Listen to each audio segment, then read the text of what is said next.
kamag-anak, di ba? Tapos si Rita, si Peli, kamag-anak ni Marcian. Present yung mga Jimenez, yan, sila ano. Ha? Mga hermano, ang nanay ko yung hermano. Matamamang ang loob ko.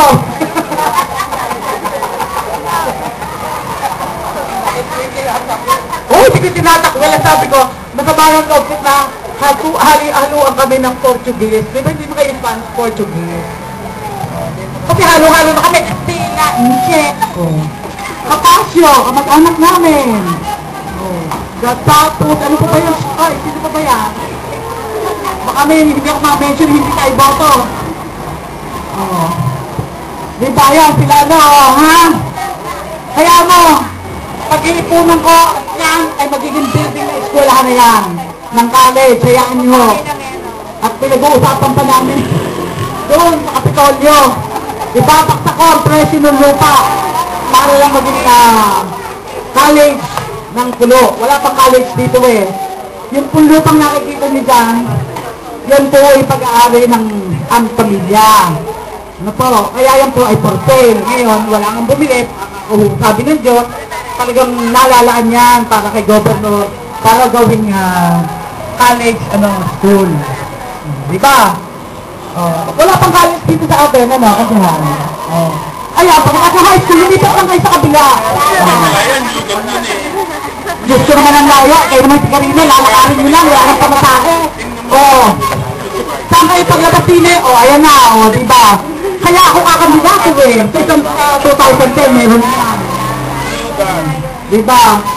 Kasi yung pangarap ng tatay ko, diba? Makapagsayo ng kolehiyo dito. Kaya yung tatay nga ang tubo ng yung aking mga kalaban sa lupa. Basta ay! Kung nyo kakalimutan, hindi ko na ulitin, baka sabihin nyo makulit. Pagsulat, kailangan may Papa June. Kailangan yung Papa may kaduksong na June. Tapos, si Kadoy naman, Kadoy lang, pwede na maikli yan.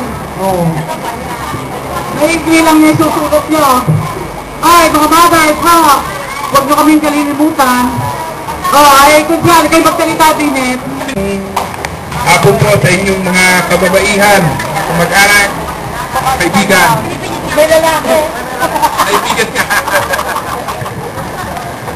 Ako'y malugod na natutuwa kami na paunlakan nyo ng isang magandang salo-salo rito sa inyong kababaihan. Kami kapatiran ng mga kababaihan ng mayong barangay. Kababait. Gabriela.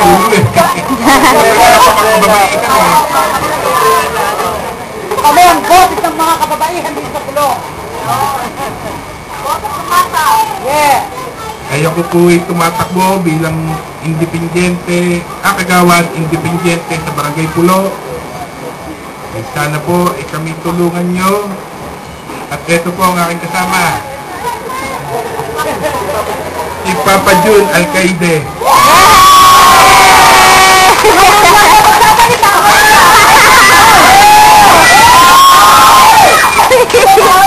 Nawakan mo baka matay niya.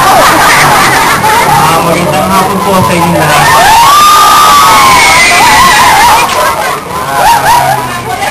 Ako po ay humingi ng suporta nyo. Naiyak na! Para sa darating na eleksyon. Tatakbo po ako bilang kagawad po ng Barangay Pulo. At maasahan niyo po akong makakatulong sa ating barangay.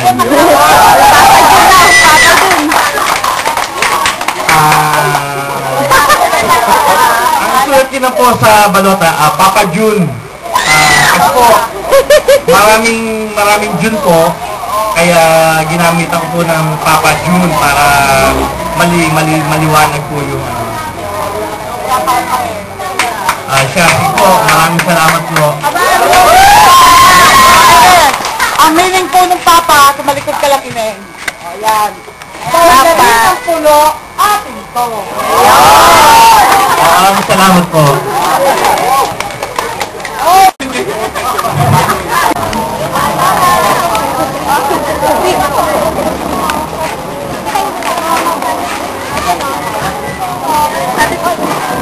Stop mo na.